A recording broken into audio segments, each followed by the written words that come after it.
Hey everybody, how's it going? As you may have known, there were two new quests added to the SAO collab.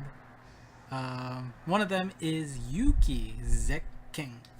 And so let's take a look at this video run of Yuki. The other one is something gunman, right? Desk gun. So that'll be up tomorrow, hopefully. But the party I brought here is Shizuka from the Doraemon collab, Kirito, Shinon, and Asuna. If I have two of them, why not? And there is a mission to clear this quest with either Asuna or Kirito and Asuna from the previous collab. So make sure you run that at least once to clear that mission. Now, neither Asuna nor Kirito and Asuna have no damage wall. So do be careful. The damage wall does hurt quite a bit. Well, not too much, but it does hurt. So they don't satisfy the mission or the dungeon gimmicks, but you gotta take that hit to be able to do the mission. Now, as you can see, the gimmick here is that Yuki will gravity attack your team and bring your team HP down to 4. So because of that, you want to make sure that you activate the healing walls or take advantage of the healing walls, because the drone will be giving that to you every turn. Make sure you heal up, because Yuki does have a very powerful attack that that can hurt if a lot of your teammates are stacked together. Even if it's just one, it does almost 30k damage. So if you're unlucky and all of your friendly units are lined up in a row, they will all get hit with that attack. And she has the same attack as the original Kirito and Asuna's strike shot, where it's just this cross attack and then just explodes for a good amount of damage. So do be careful. However, as you can see, the skulls on the stage will activate those speed panels, so you can take advantage of the healing walls to heal up. So alternatively, you can also make sure that your team has the healing wall master soul badge, so that you can heal up a little bit faster. But like I was saying earlier, make sure you take care that if you do bring along Asuna or Kirito and Asuna, to watch out for that damage wall, because the damage wall does do more than the healing wall heals. So that is net minus HP. And if you do take a little bit too long, as you can see, Yuki will also slow down your team, which is also, it's a pretty big hindrance to heal up. But otherwise, it's a pretty simple task, as long as you're just careful about making sure you heal yourself back up, and that you don't get too unlucky with your positioning of your friendly units, such that Yuki's strong attack does a little bit more damage than it should, which can cause a little bit of a nightmare. Now, let's see. I think both Kirito and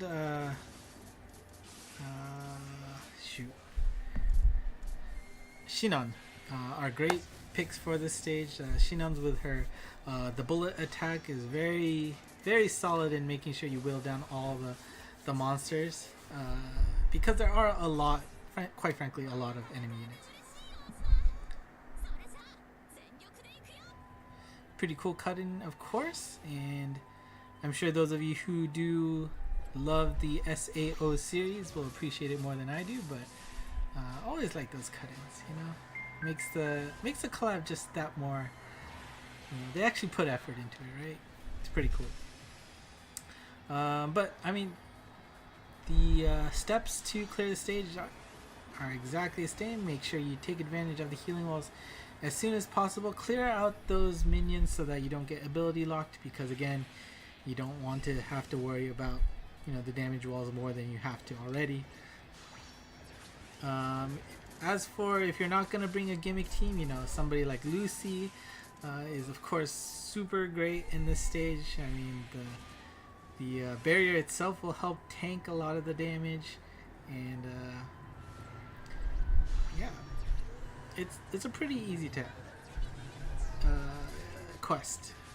So hopefully, and luckily, this stage wasn't a Gekikyu Kyoku quest, which I know a lot of people were Guessing it might be since they, for some reason, separated Yuki and Death Gun to be separate.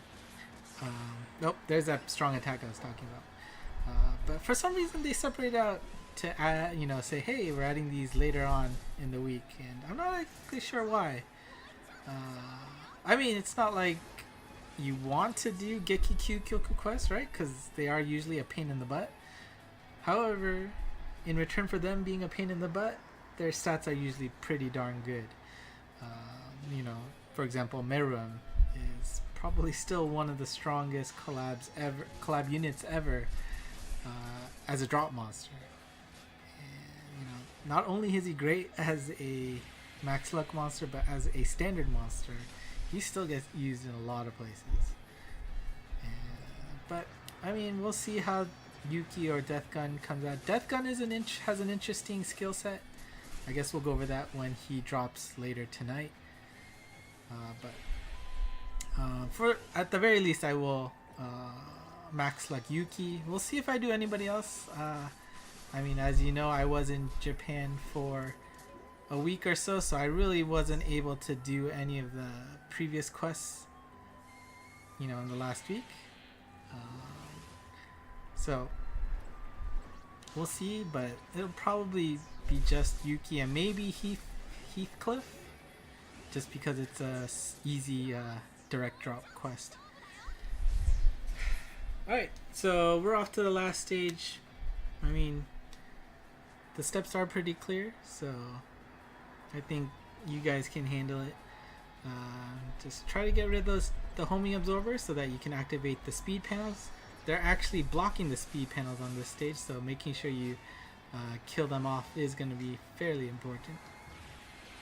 And then Yuki will put the gravity attack down, so make sure you heal yourself up as soon as possible while taking down as many of the minions so that you can mitigate that kind of damage. And Asuna's strike shot is similar to Kiss Kill Lyra, so every time you touch a friendly unit, you will heal up a decent amount, and as she's moving around, she does a lot of slashing to do some extra damage.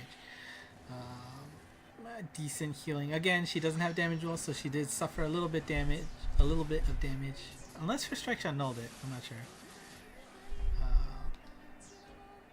But next up, we've got Kirito's strike shot. Kirito has an interesting strike shot. This is his Evo form, by the way.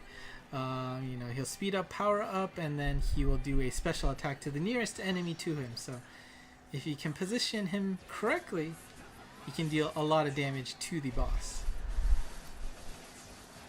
And luckily, Kirito tucks himself into the bottom right corner of Yuki and is able to unleash that strong attack to take her out. And so there you go. Again, don't forget, you do want to at least run this once with either Asuna or Kirito and Asuna from the previous collab so that you can clear the missions to get a max level Kirito and Asuna. You can also fuse two Kirito and Asunas to give that monster a Waku Waku badge, Ableberry badge, so there is some incentive to do that. So there you go, that is Yuki. She is up for a decent amount of time, over a week plus, I think. And next week it will be half stamina because the X-Flag team was able to clear, no-con clear the first look at it. So no rush to complete it, but it's nice to finish these things early. Let me know if you have any questions with anything in the club in general. Look forward to Death Gun tomorrow. And until then, bye-bye.